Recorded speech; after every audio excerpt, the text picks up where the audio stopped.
Welcome to the concluding episode of Trump betraying Israel.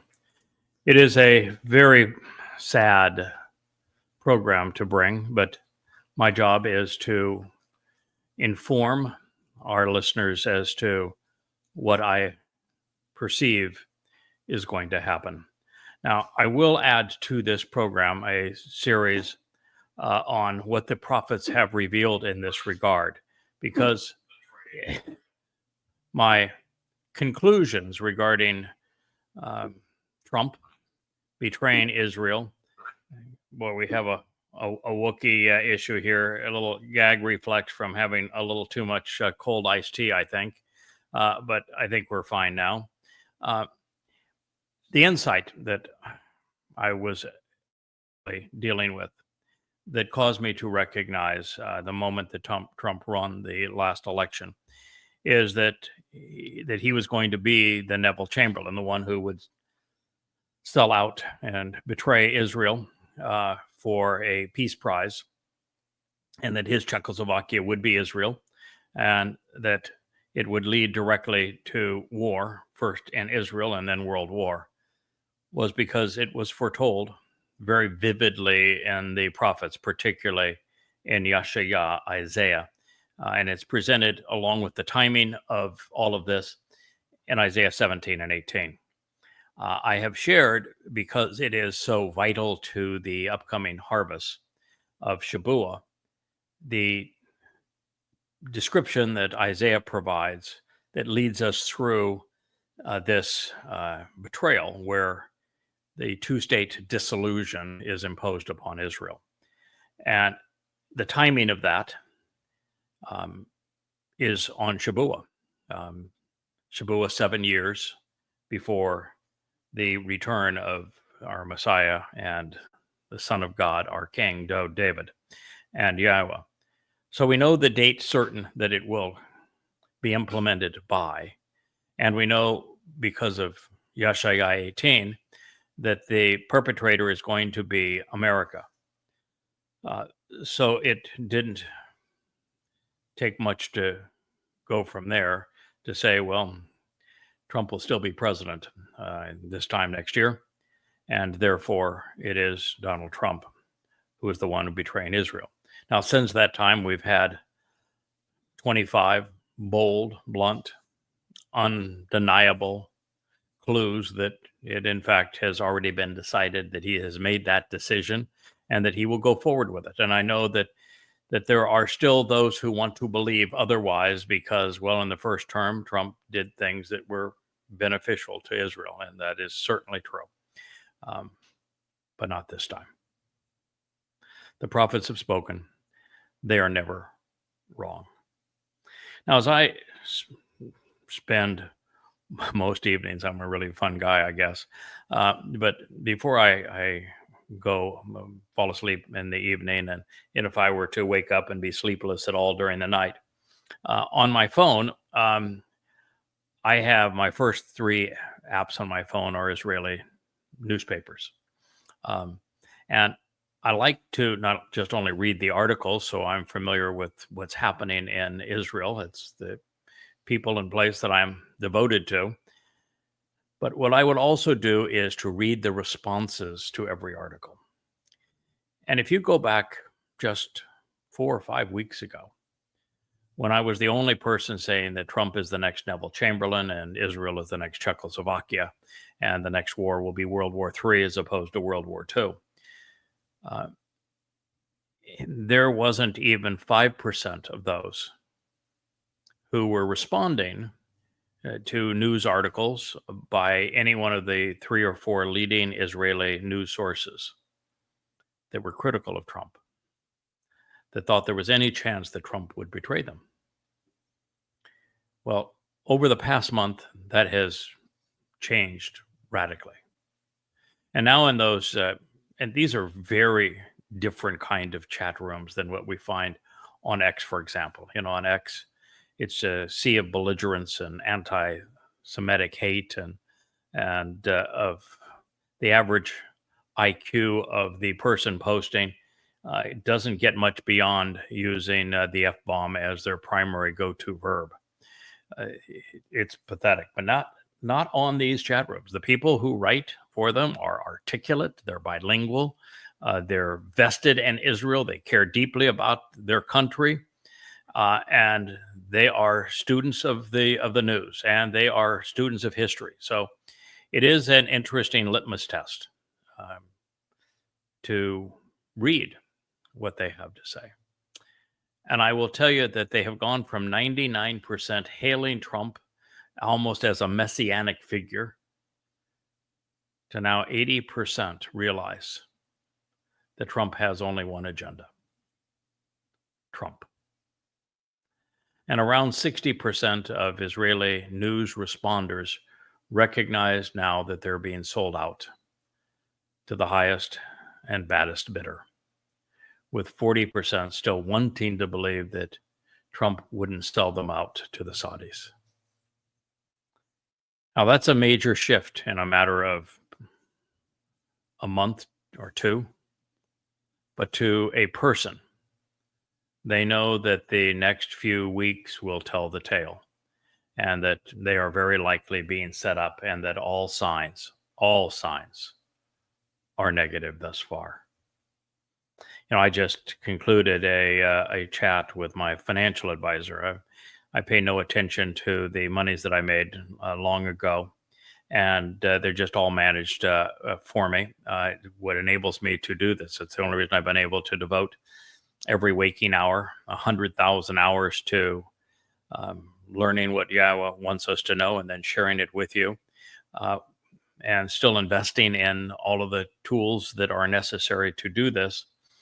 The only reason I've been able to do that and devote all of my attention to it is that once upon a time I was reasonably successful as a businessman. And so I was talking to the man that manages that funds. I'd probably talk to him once every other year, so we're not exactly chit-chatty. I just said, in the financial community, what is the perception of Donald Trump?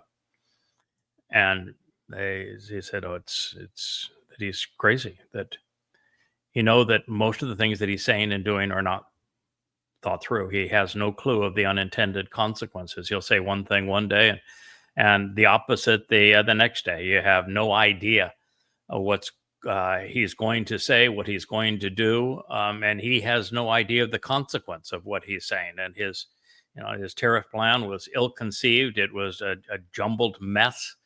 And at very best, you can say that since it makes no sense, the only thing that it could possibly have done is to set Trump up to negotiate, because he thrives on winning. And I mentioned, yes, but winning is always bad in any negotiation. And that's a surprise to most people that haven't spent a lifetime in business as I have. You never negotiate in business to win. You negotiate in business to have a mutually beneficial arrangement, a deal where everybody prevails. And it is only then that the deal works. It's only then that you don't have to have lawyers try to enforce it. It's only then that things prevail. And that's not Trump's mindset. And so at the very best, we have something that's bad. And at the worst, for example, this notion that we're going to raise tariffs so that jobs come back to America and America makes things. As I talked to this man who's fairly well established in the economic investment circles, he said there is no chance whatsoever that's going to happen. That train left the station long, long ago. America doesn't have the workforce for it. It does not have the infrastructure for it. Doesn't have the mentality for it. Doesn't have all of the systems necessary for that to occur. That was a long time ago, faraway kingdom, never going to happen. And so what's the purpose of the tariffs? Because all they're doing, it's another way for the government to tax its citizens, because 100% of those tariffs are paid by citizens. Like when he said China and Walmart ought to eat the tariffs, it's obnoxious. It just shows that Trump really has no understanding of business at all. He's mostly a failed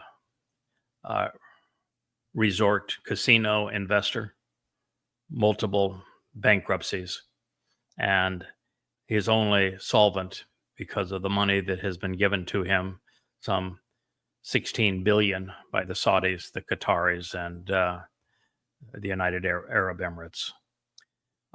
You can't have any concept of business to make that kind of a statement. It's just stunningly ignorant, and the fact that the MAGAs go, "Yeah, that's our guy, man. Take it to him," means that the MAGites have a collective IQ of about 4. It's pathetic, and people in the investment world know it. So the minority, as I say now, of Israelis believe that Trump is committed to Israel. And they're beginning to recognize that he's positioning Israel for the two-state solution. And the very fact that he's doing this without the involvement of Egypt and Jordan, because Egypt and Jordan didn't capitulate when he wanted to build emerald cities there for Fakistinians to be free and prosperous. Trump gets irritable, and if you don't capitulate to Trump, he's vicious in his personal attacks, and so he's isolating them from this, because also he wants to give full credit to MBS so that he strokes MBS's ego to retain the petrodollar status, because without the petrodollar, America's trade relations now are so strained that we're losing the influence needed to retain the reserve currency status, and it's only through the reserve currency status that our fiat currency and deficit can be financed through quantitative easing, the perception of the creation of money, which is basically inflation, to fund the $40 trillion US deficit. And when you put the reserve currency at risk by all of the issues that Trump has caused internationally in trade with his tariffs, the only salvation, and it's only a temporary Band-Aid for U.S. solvency, is to have Saudi Arabia give some credence to the continuation of the petrodollar, which is largely why he's doing all of these things, that and $16 billion of bribes, of course. And so they recognize now that it's likely a fait accompli. And because there's this residue of trust with Trump from his first term, and the rhetoric that, no matter where you are, unless you're a progressive, Trump is going to say things that you're going to say, yeah, that's good. I like that. Now the next day he's going to say just the opposite, but you can cling to the thing that you like and not worry about the thing that you don't like, if you're not really a thinking person with Donald Trump. And that's a lot what's happening in Israel, so that they still think that maybe he won't betray them. And if he does propose a two-state solution, the majority of Israelis want normalization with Saudi Arabia. Of course, it would be disastrous, but they want it nonetheless.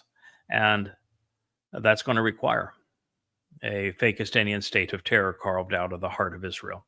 And once that happens, Israel has just put a knife in its own heart, and the country is not survivable. Now, what I know is that what Dode revealed to Daniel, and what Yahweh conveyed through Yashayah, and what Yoel foretold. Their narratives affirm that Israel will be forced by many nations, led by the United States.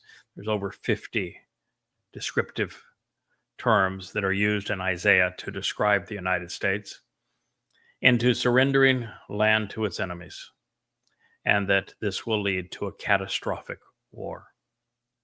They present the timing such that it concludes and coincides with the time of Jacob's troubles, which is the beginning of on Shabuah, 7 years prior to King Dode's return, which will be on Kippurim in 2033. So you're going from May 2026 as to when the two-state solution will be imposed by that time, and that Israel will be enveloped in the worst war imaginable, not just the worst war in its history, a war worse than 1948, 1967, 1973, and October 7th combined, with death tolls greater than the Holocaust.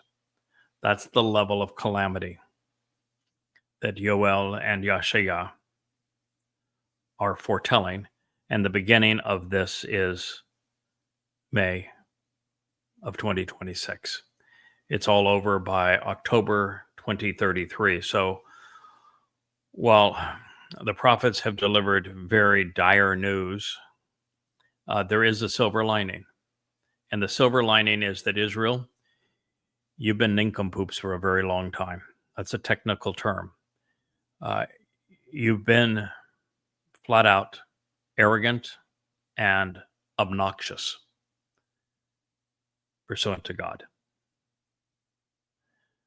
I'm right now in the midst of translating and commenting on Numbers 11, when you were so obnoxious that Moshe said, "Why don't you just kill me, God? These people are impossible. No one can bear this burden. They're that irascible, that impossible to be around." And God agreed. He says that I agree with you. They're miserable. And you've been miserable to God. You have rejected Yahowah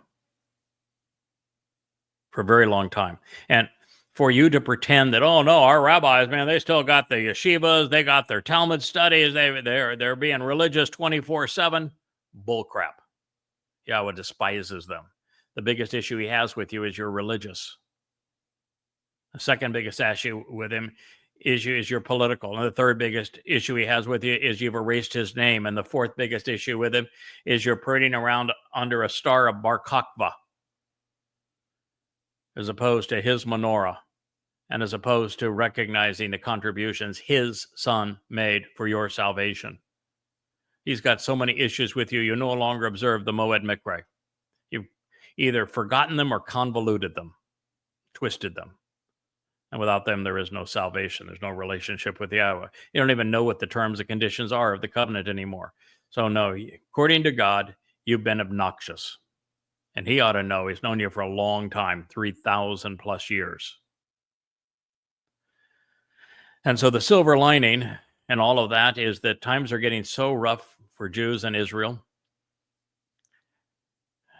that finally they'll have no other place to turn.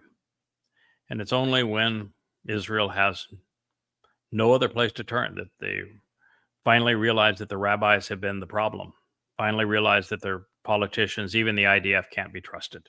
Just like the IDF couldn't be trusted on 10/7. They did a miserable, miserable job. And even now they're turning the whole world against you, pursuing an impossible objective. And so Israel's finally going to wake up to that. Can't trust the IDF, can't trust the Mossad, can't trust the Shin Bet, can't trust any political party or politician, can't trust the rabbis, can't trust America as a friend anymore, can't trust anybody in Europe as a friend anymore, can't trust the diaspora Jews, certainly can't trust the progressives, can't trust the Haredim.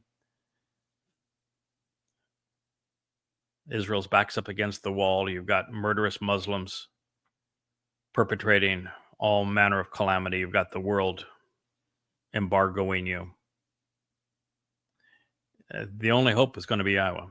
And while he has always been the best option for humanity, you've rejected him for all this time. And finally, in the end, it's all of this trauma that's going to bring you back. It's the only thing that's going to get through to you. Now, my job is to get the attention of those who are willing to listen between now and then. We have a harvest to attend to in Shabuah, and my job is to wake you up so that you attend to it. And that's why I'm telling you so much information, because you're going to find out that what I'm telling you about Donald Trump is true. You're going to find out that what I'm telling you about the two-state solution is true. What I'm telling you about doing a deal with Saudi Arabia, and the consequence is true. You're going to find out that this continuing to bomb Gaza, thinking that you're fighting Hamas when you're in fact fighting Islam, and that all Gazans are Muslims, therefore you can't beat Hamas, is true. You're going to find that the next 10/7 is going to be at least 100 times worse. You're going to find everything that I'm telling you to be accurate. And every time that I have predicted something and it's turned out to be true and told you about it and explained it to you with enough of those, you're going to listen. But beyond all of that, here I've proved to you the proper pronunciation of Yahweh's name and reintroduced his name to you. I have demonstrated that there are 5 conditions of the covenant and laid them out for you so you can capitalize on it. I've told you what the 5 benefits are of the covenant and how those benefits are derived from the first 3 Moed Mikra. I've given you the greatest gift has been ever given to the Jewish people. The realization that Dod David is not only the former and returning king, not only your Messiah and the Son of God, not only a prophet and a shepherd, but he's the one who came back in his second of 3 lives to fulfill Pesach, Matzah, and Bakurim, giving you life, perfecting you, ridding you of the guilt of religion and politics, so that you can be part of God's family and live forever with him, enriched and empowered, emancipated from all of these constraints, and enabled by God. That is the purpose of the Moed Mikra. It's what you will gain if you join us on the Shabuah harvest. It is what you will gain if you join us on Towrah for that final ingathering and gleaning of Jews.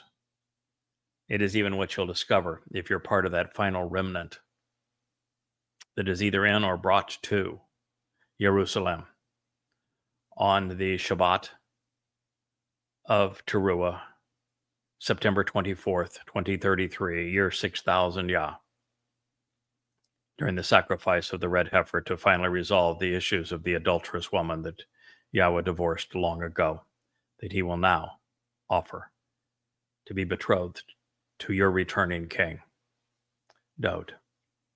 David. All of this is proven for you in the books that are behind me.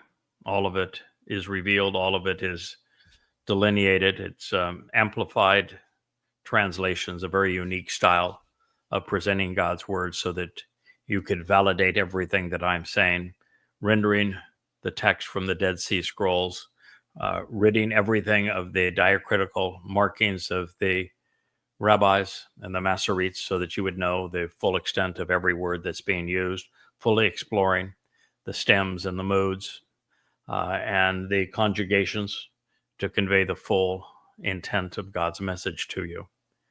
And in so doing, in the midst of copious amounts of commentary where I explain the history of each of these things and what other things they relate to, there are thousands of insights that I'm offering to you that have never been heralded before, and they're all in these books behind me. And I'm doing my best over the course of now what has been 4 months of sharing with you everything that I have learned about Yahweh, about his beloved son, Dod, about the covenant, the Moed Mikra, these restoring witnesses to the invitations that Yahweh has offered to call us out and to welcome us into his arms.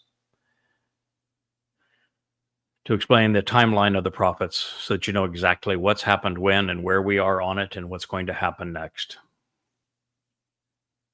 We're making all of this available to you because the sane thing, the beneficial thing, the right thing,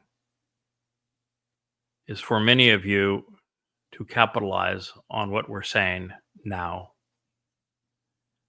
Learn as much as you can and then engage with your fellow Israelites to have as many of them benefit from this as possible. Join us on the Shabuah harvest of standing grain. Contribute to the quality and the size of Yahweh's eternal family. And do so again prior to Towrah. This is what I'm encouraging, is why I'm telling this story. I have no other reason to tell the story of what Trump is doing to betray Israel than to convey what I know from the prophets, so that you're prepared and so that my message with you continues to resonate. Their narratives affirm that there's going to be the sacrifice of Israeli land, where Israel is thinned at the waist, where 70% of Israelis live, making the country indefensible, and that this is going to occur on or prior to May 22nd, 2026. And it's going to usher in a horrendous time of trouble for Israel that will not conclude until 2033 and the 24th of September, with God returning with Dode on the 2nd of October. That's the future. The good news is the homecoming, the family reunion are joyous. There are going to be many Israelites there.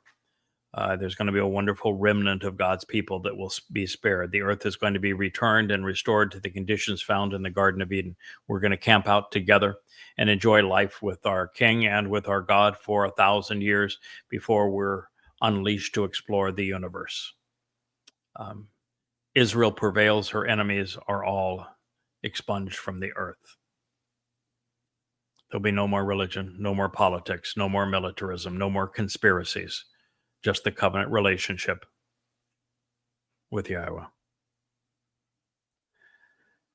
However, between now and there, as the heart of Israel is forfeited, 2 out of every 3 Jews are going to succumb to this rising tide of anti-Semitism and this rage of Muslims.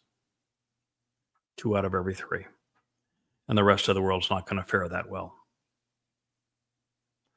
This war that Trump will bring upon Israel will infect the whole world. We're headed to world war. Billions will die. Economies will collapse. And it will all transpire over the next 8.5 years. So there are now those who are claiming that Trump can't undermine Israel on behalf of his allegiance to his new Islamic financiers because, well, Trinity Broadcasting Network host turned political appointment Mike Huckabee loves Israel because his Jesus came from Israel. But to do so, Mike has to oppose his scriptures because therein Jews are demonized and dehumanized, and he knows it, revealing that if he is willing to conduct or contradict, I should say, his ungod, why not his ungod's former people and nation? His religion did so. It'll be easy for him to do so. Moreover, Trump is famous for keeping members of his own team in the dark and even turning on them. What I'd like to share next is the evidence behind my claim that Trump is engaged in a criminal enterprise. I call it Trump Criminal Enterprise, Inc. And I began this post by saying that I'm amused when MAGAs brag, as they do, that Congress is being paid to do nothing, while Trump signs executive orders without their support, thereby doing everything for free.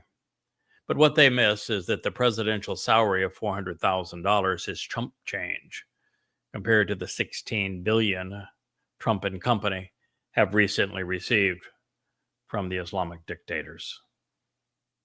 The Trump organizations, owned and managed by Donald and Eric Trump, struck a $5.5 billion deal to build a resort in Qatar, the bank of Islamic terror.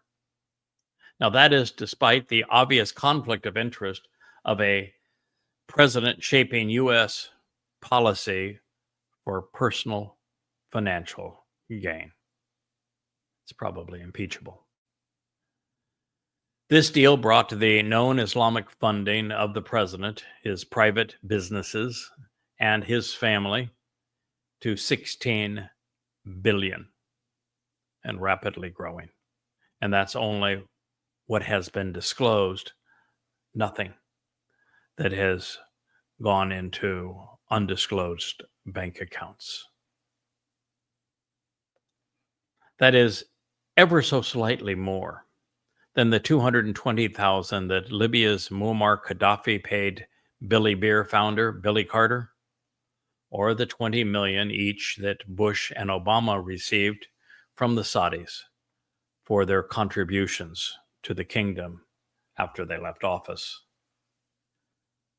Quote, "We are incredibly proud to expand the Trump brand into Qatar through this exceptional collaboration with Qatari DR and Dar Global," a spokesman for the family business exclaimed. End quote. In addition to Saudi partner Dar Global, the planned resort of the Qatari capital of Doha will be developed by a Qatari company called Qatari DR, which is owned by the Qatari government, also known as the Emir of Qatar, Hamad bin Khalifa Al Thani, the chairman of the Bank of Islamic Terrorism and of anti-Semitism worldwide. As for Dar Global, it is owned by Dar Al Arkan Real Estate Development, and it's founded and owned by the Saudi royal family, with institutional investors owning about 5%, like Vanguard, BlackRock, UBS, Northern Trust, State Street, and Teachers Annuity Association, collectively controlling 10% of the company. After U.S. President Donald Trump announced that he would be visiting Qatar during his Middle East trip, many wondered why he chose to stop at the Islamic country most closely identified with funding Hamas, Hezbollah, and the anti-Israel agenda and protests on college campuses and streets worldwide, all while ignoring American allies such as Israel, even Egypt and Turkey. But now we know. It's just business. Ironically, or more accurately, hypocritically, illegally, and immorally, the deal in Qatar was announced while the president was going after Qatari funding of the Ivy League universities in the United States, which encouraged anti-Semitism and anti-Israeli protests to take place on their campuses after the Hamas massacre of October 7th and the ensuing war. Turns out, progressive liberals in academia are exceedingly easy to bribe. They refer to such things as grants. Now, this wasn't the first or the last of its kind. It follows many other deals made before Trump was sworn in, including one for a golf resort in Vietnam late last year with a firm with ties to the Communist Party. Trump's son-in-law, business partner, and White House political negotiator, Jared Kushner, received $2 billion directly from Saudi Crown Prince Mohammed bin Salman through his sovereign wealth fund, known as the PIF, despite having no experience in private equity investing. No experience in private equity investing, and yet he was given $2 billion to start a private equity firm.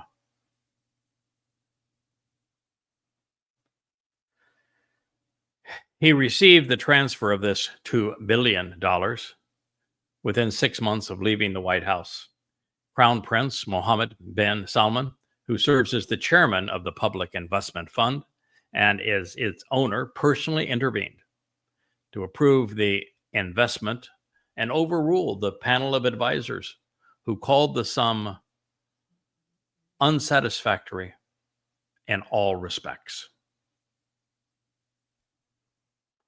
Kushner developed a close relationship with MBS while he served as White House advisor during Donald Trump's first presidency.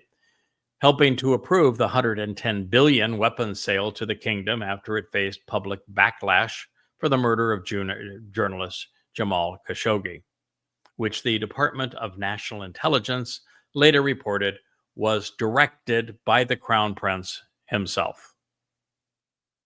But Kirshner and Trump took care of that little problem for MBS, denying the evidence and then raising MBS's worldwide profile and esteem.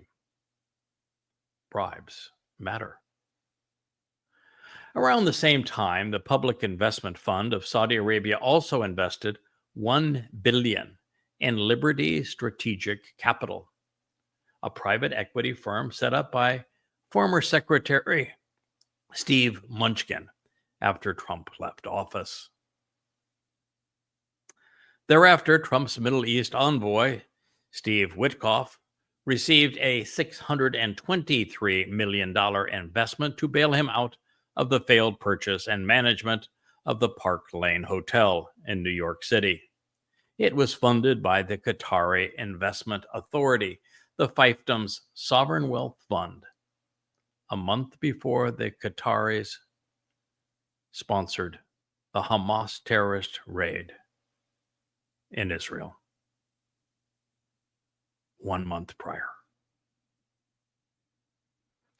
Showing his appreciation in his first official act, Witkoff demanded to see Netanyahu on the Shabat and told the Israeli prime minister that Trump expected Israel to capitulate to the ceasefire on his and Qatari terms. The concerns the prime minister had previously told Trump were life and death issues for Israel's survival were no longer of any concern to the president, Witkoff stated.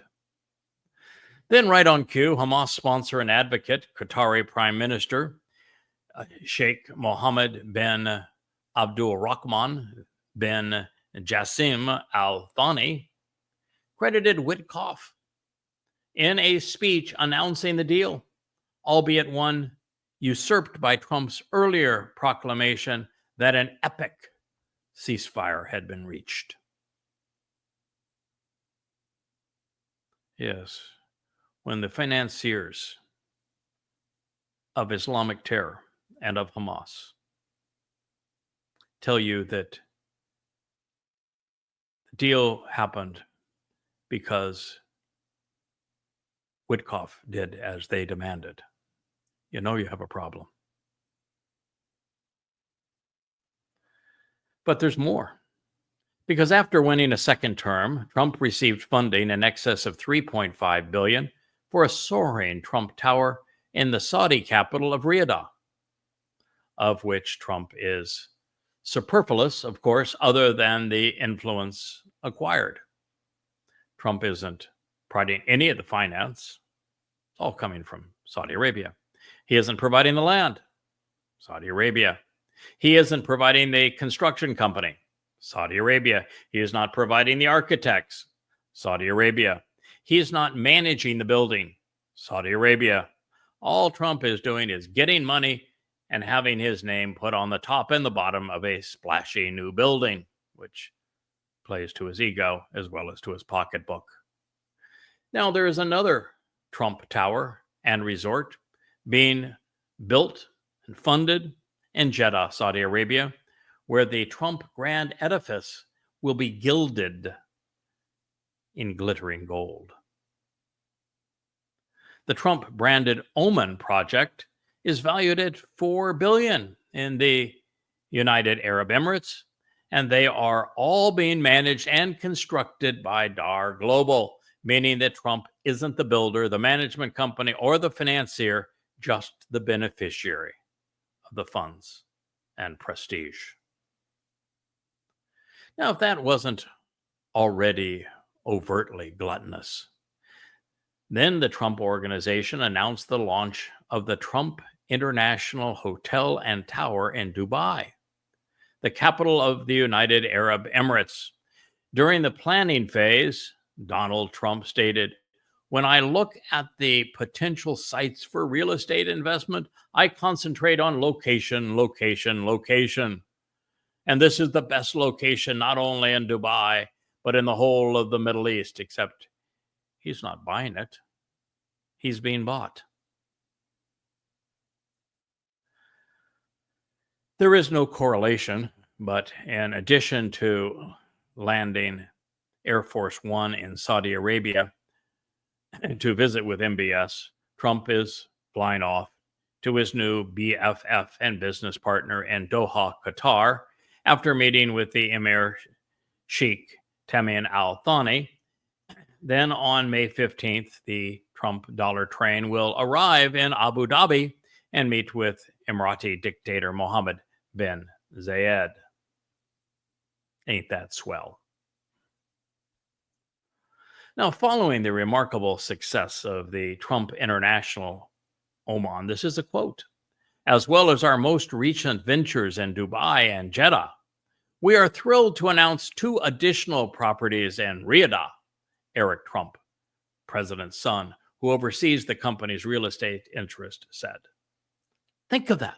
This is Eric Trump announcing at the same time that Trump is flying to Saudi Arabia, to Qatar, to the Emirates, and saying, following the success of Trump International Oman, as well as our most recent ventures in Dubai and Jeddah, we are thrilled to announce 2 additional projects in Riyadh, the capital city, the resort city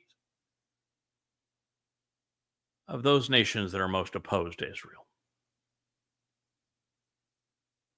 But talk of conflict of interest, talk about bribes.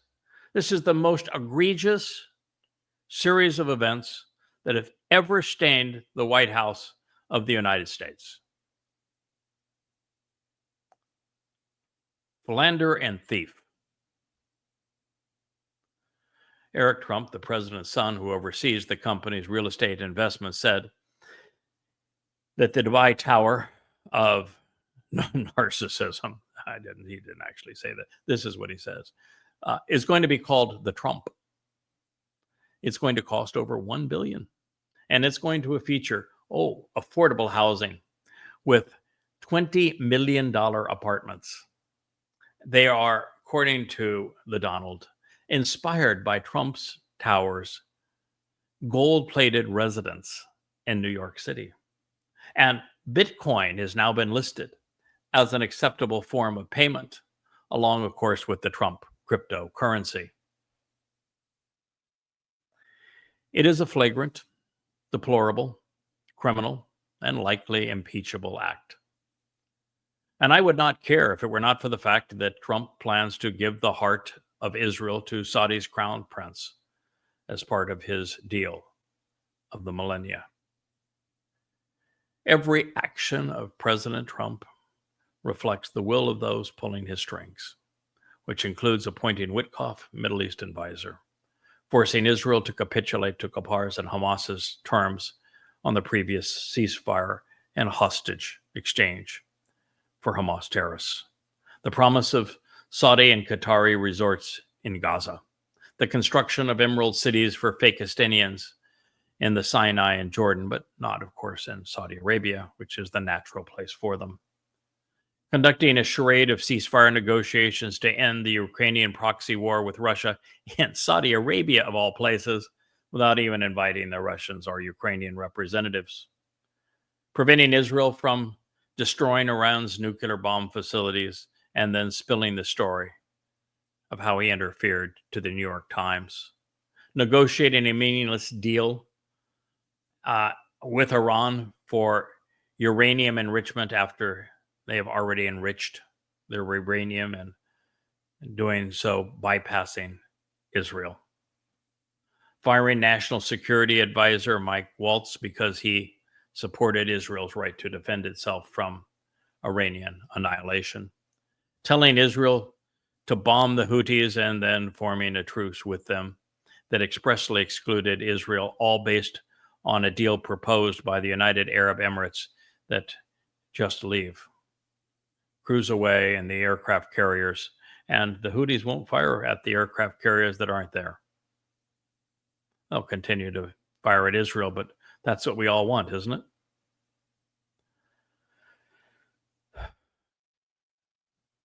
Announcing the first presidential trip will be to visit his investors, Saudi Arabia, Qatar, and the United Arab Emirates, excluding Israel, announcing that Israel has frustrated him by continuing the war he claimed he would end, such that Israel is being excluded from the American deal of the millennia. And 13, after complaining that the Gazans are suffering, Trump stated that he's going to feed those who are committed to the obliteration of Israel as part of the greatest deal ever done, but exclude Israel from that process. Of course, this could all just be this colossal coincidence, and the price tag of 16 billion large and a fancy airplane could all just be unrelated. Or not. Well, my expectation now is that the pro-Israel protesters on X, that I have warned that this is coming, will finally listen. And that was pro-Israeli posters, not protesters on X, because I have warned them of this emphatically now for 6 months. America First is a news agency, an independent source on X with 200,000 followers, just reported President Trump has cut contact with Netanyahu, slamming the Israeli prime minister and his allies for acting arrogantly while trying to push him around. Trump reportedly feels disrespected and manipulated by Netanyahu, which the Magites will interpret as grounds to hate and besmirch Netanyahu and justify whatever Trump decides to do with Israel. And while it has everything to do with Trump and his ego and nothing to do with Netanyahu, Trump is not only abandoning Israel, he is offering to sacrifice Israel to Saudi Arabia to salvage the petrodollar and perpetuate the illusion of U.S. solvency while lining his pockets with billions and billions and billions.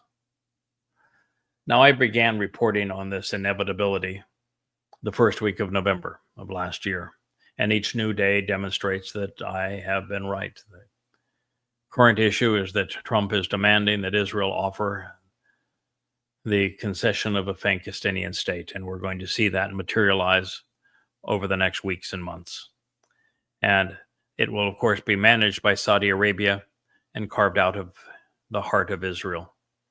And it will all be acclaimed and credited to Donald Trump, who will win his Peace Prize for the deal of the millennia.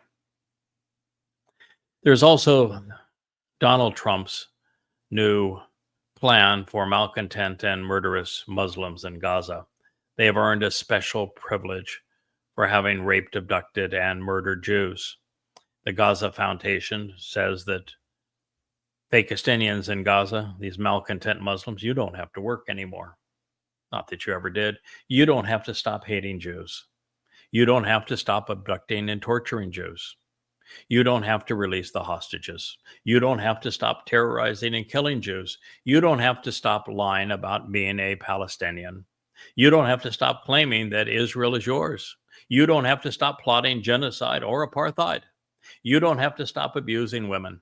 You don't have to stop lying. You don't have to lay down your weapons. You don't have to apologize for perpetrating mass murder.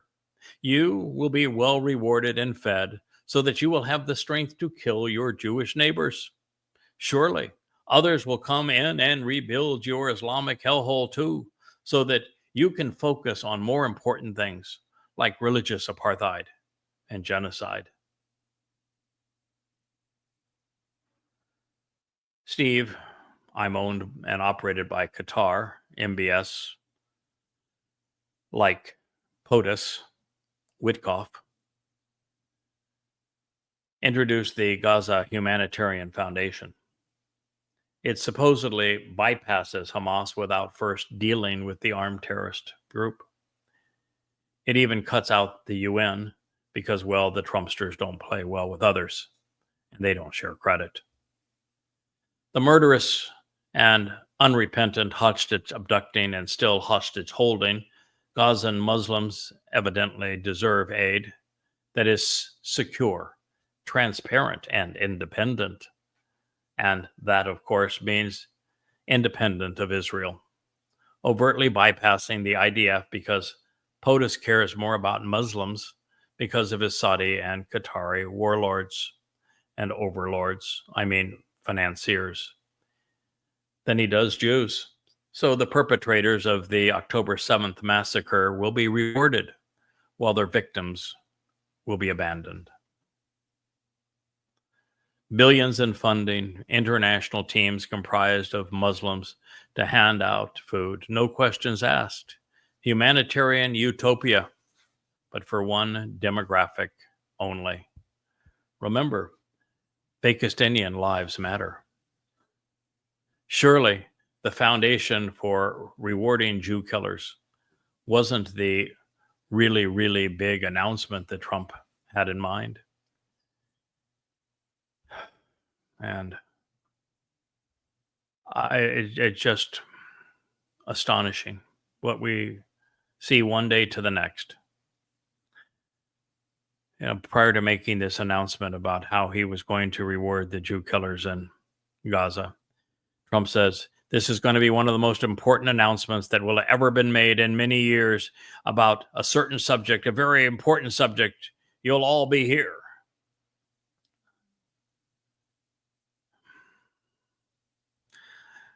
I'm going to share one more story with you.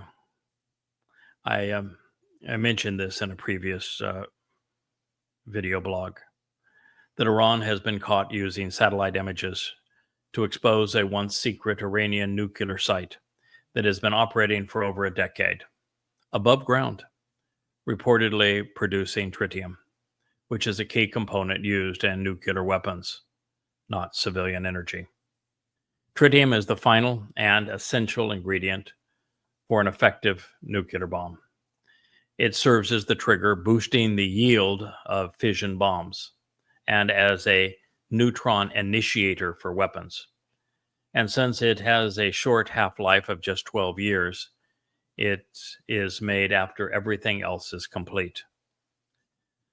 There is no reason now to negotiate a deal with Iran on preventing nuclear bombs because they already have all they need to build and launch 30 of them. Before detonation, a few grams of tritium, which is deuterium gas, is injected into a hollow pit of fissile material. The early stages of the fission chain reaction supply enough heat and compression to start the deuterium-tritium fusion. Then both fission and fusion proceed in parallel. The fission assisted by the fusion by continuing the heating and compression, and the fusion assisting in the fission with highly energetic neutrons. A typical nuclear bomb is a fission bomb where the atoms break apart. That's why you use uranium-235. But a fusion bomb, which is how the sun works, you take hydrogen, a different kind of gas, and this is what the tritium is a form of, and you fuse it together. And the combination of fission and fusion that create the most effective bomb for the buck, if you will. As the fission fuel depletes and also explodes outward, it falls below the density needed to stay critical by itself, but the fusion neutrons make the fission process faster and continue longer than it would without this boosting. Increased yield comes overwhelmingly from the increased fission as a result of the tritium fusion. The energy from the fusion itself is much smaller because the amount of fusion fuel is much smaller. But the effects of boosting include increased yield for the same amount of fission fuel, which is why they can make 30 or more bombs as opposed to 15 bombs and have much higher yields from those bombs. They'll be much more destructive. The possibility of variable yield by altering the amount of fusion tritium fuel, allowing the bomb to operate with a smaller amount of a very explosive fissile material, eliminating the risk of pre-detonation, which is always a concern when you're a suicide bomber. They don't want to pre-detonate, but many of them do, and they don't want their nuclear bombs to have a premature detonation either, and the tritium helps to control that process. And then it minimizes the overwise stringent requirements on the implosion setup, allowing for a smaller and lighter amount of high explosives to be used so that the resulting bomb fits more comfortably in the nose cone of a ballistic missile. The tritium in a warhead is continually ongoing radioactive decay, becoming unusable over time. Therefore, the boosted bombs need fresh tritium periodically. Isn't that lovely? That became known after Trump had and disclosed after Trump decided he was going to open up negotiations with Iran. This is all a farce, and it's despicable, and Israel is going to be the one victimized by it. So I wanted you to know these things. I appreciate you listening. I will do a program that explains why I know this to be true, why it is irrefutable. While I'm not speculating here, I'm sharing with you all of the evidence that affirms that the prophets got it right. But Yahshua has never got it wrong. And his detailed analysis of what America is going to do to Israel is emphatic, it's undeniable, it's irrefutable, and exceedingly clear. So we'll present that in a future program. I thank you for listening. We'll return to our normal programming tomorrow and do a program, at least one on the Chakma Chodar and at least one on appalling Twistianity. I thank you for listening. Good day.